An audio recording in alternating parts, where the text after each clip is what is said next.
tinalakay sa situational or situation briefing. Yan. Kasama o na pinangunahan ni Pangulong Ferdinand Bongbong Marcos Jr. ang panukalang Coastal Road Dike and Coastal Defense System na isinusulong ni Bataan 2nd District Representative Abet Garcia. Ito ay ayon sa naging ulat kahapon ni Bataan Governor Jose Enrique Joet Garcia III.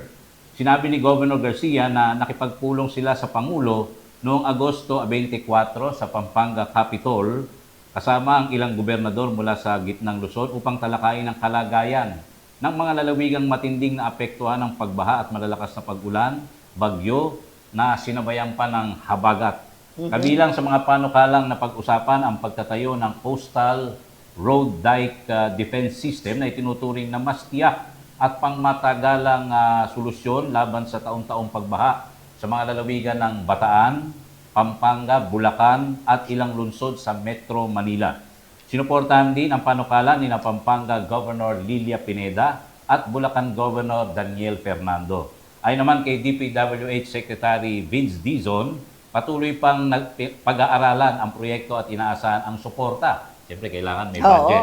Suporta ng Asian Development Bank para sa pondo, para sa pagsasagawa ng feasibility study nito. Kasi hindi basta-basta ginagawa yan, may feasibility study. At ano yun, at scientific na ang ginagamit nila. Thank you so much sa ating Congressman Abet Garcia. At siyempre, kapag may feasibility study, kasama dyan yung magkano magagastusin dito, gaano karaming semento, bakal, something like that.